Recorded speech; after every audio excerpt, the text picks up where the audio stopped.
Yes, he and Mark Knopfler were really good friends. So I believe they crossed paths through Roger Davies. So my dad worked with a manager, Roger Davies, who A-list manager. He did the Tina Turner comeback.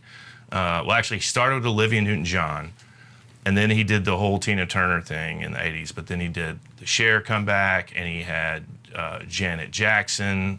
He had Joe Cocker, Pink, like a giant roster of superstars. My dad started working with him, and that's where all of the Tina Turner recordings sort of fell into place. Is that, my dad wrote one song and Tina liked it, and then Roger got him in the door with Tina, and then she recorded more. So through that process, he got to know Eric Clapton, and he got to know Mark Knopfler, and some of the other like big time British guys. And so he and Mark collaborated some. Mark played on a song called Not One Bad Thought on my dad's album called Uncovered.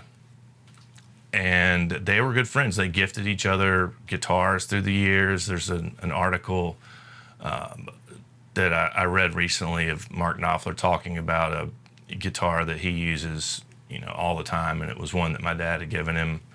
So it was cool. They had a special relationship, and I think they really kind of copied each other's guitar styles through the years. Like when my dad heard Money for Nothing, I remember him being like, "What is this?" And so he never used a distortion pedal, and he might have some in the 70s, I could say, but that really changed the way he thought about playing guitar and switching to that tone during sections of a song.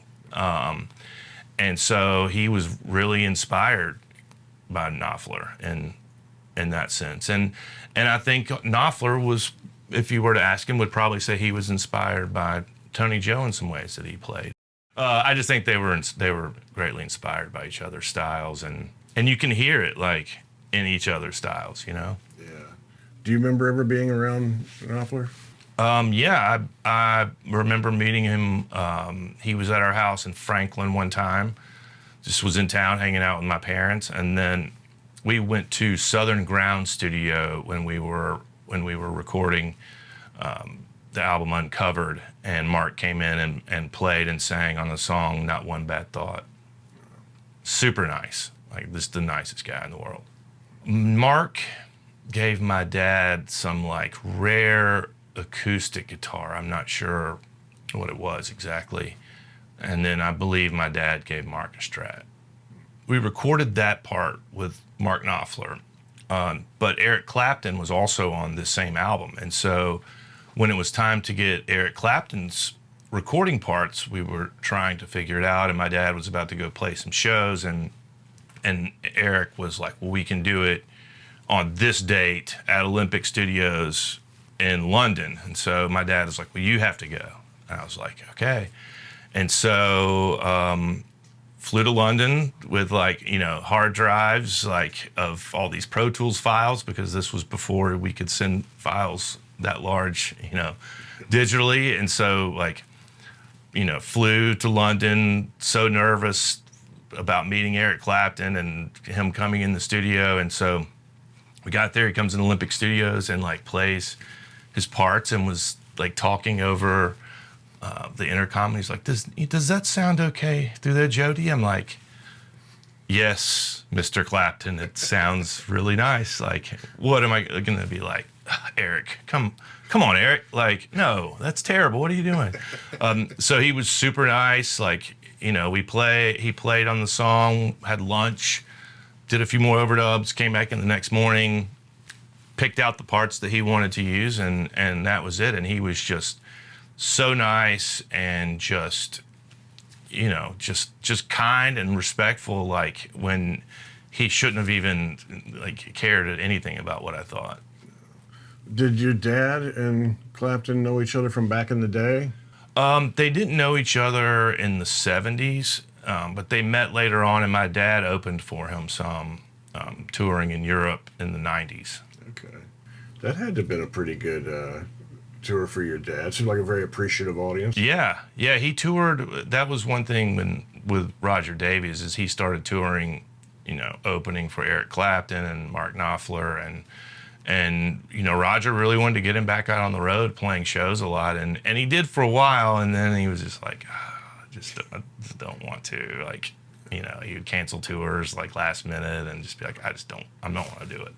It's his choice, right? During my time working with him, which I was 26 when I started managing him, I just got out of college. I had worked with they were the Tennessee Oilers for a year, and they became the Tennessee Titans.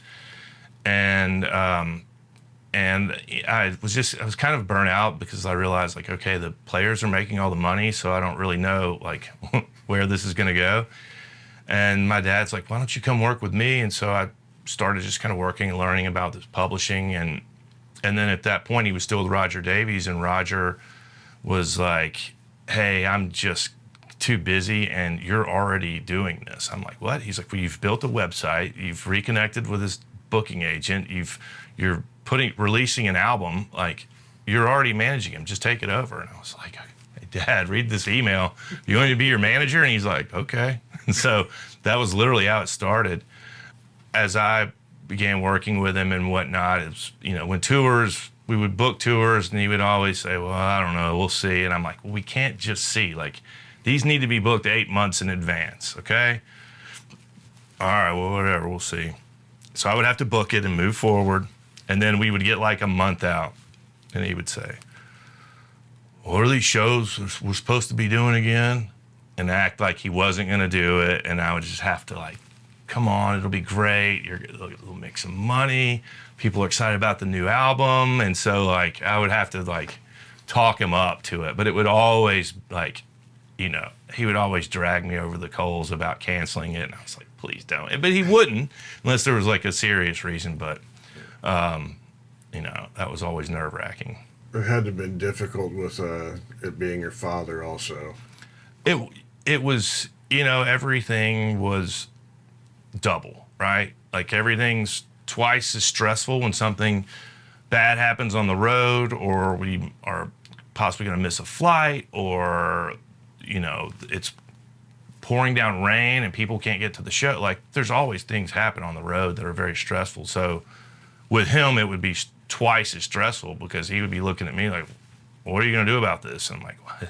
It's raining. I don't know what I can do. And so, like, that was always very stressful. But when there were sold out shows or amazing moments that happened on the road, like, it was twice as exciting.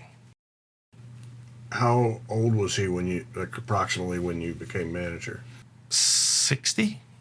Let's see. So he'd seen some stuff. He was probably 58, something like that, I guess. It's funny. That's one question I hadn't thought about. Let's see. So I managed him for 18 years before he died. He was 75 when he died. So, yeah, I guess he was 57. Yeah, I mean, and that was the thing is, like, his songwriting became his focus for so many years, especially 80s and into the 90s when he wasn't doing as much as an artist. And then, he still had that to lean on and kept recording and kept making music. So what's great is that there was so much music that people didn't hear through the years that I now have on reel-to-reels that we digitize and then come up with release plans for it. When did his health start declining? It didn't. It didn't? No, it was, he passed away out of the blue. He had just played the Grand Ole Opry for the first time ever, which is very kind of crazy in a way that, like, his Grand Ole Opry debut was the last show of his career. And, he crushed it and got a standing ovation, and it's, you look back at that now and you're like, wow, like, how was that planned? Like, how did that happen? But no, he never had any sick years. And I think, like, that was, for him, he never wanted to get old. He never saw himself as old or getting old. He just, with musicians, if you can still play and still sing, like, you're as young as you feel, right? So he always acted and felt very young, up until the end. So I think if he could have had it his way, he would have been happy about not having to go to a hospital and being sick for a long time. I believe it was Rainy Night in Georgia. It was the last song he played at the Opry. So we did record the last songs he wrote, which was a blessing because, like I said, he was in great health. And so he had a batch of songs that he was like, I want to get these down. So we're like, okay. And so he had a recording studio in this barn in Leaper's Fork, just where his house was. And so we brought in our engineer, Ryan McFadden, and we were like, Ryan, can you bring in some extra gear so we can make it sound as good as possible? And he was like, sure. So he came and we recorded a bunch of songs, and little did we know that was going to be the last time he recorded. And what was amazing is he had a song called Best of Times, which he hadn't even finished it yet. And so just as we were wrapping up the session, he was like, I'm gonna put down this one more song. I don't quite have it yet. So he just like made up words as he went, and it's beautiful. And so we have the final album of the last songs he ever wrote, which Steve Jordan is producing. And it's gonna be called Best of Times. And that song is on there, and it's beautiful. And it's just like, it's, as hard as it is, losing your father, I guess, the silver lining is having all of this beautiful music to roll out for people to hear, and for the story to be a good story, a story of like him going out the way he wanted, his last show being at the Grand Ole Opry, us recording the last songs he ever wrote, him leaving behind all this music. It's like, on one hand, I'm like, I wish he could have seen like his legacy grow. But on the other hand, like, he didn't really care about being famous, right? So, I guess he's watching it from heaven, and he's happy about it. But at the same time, he's probably like, okay, cool.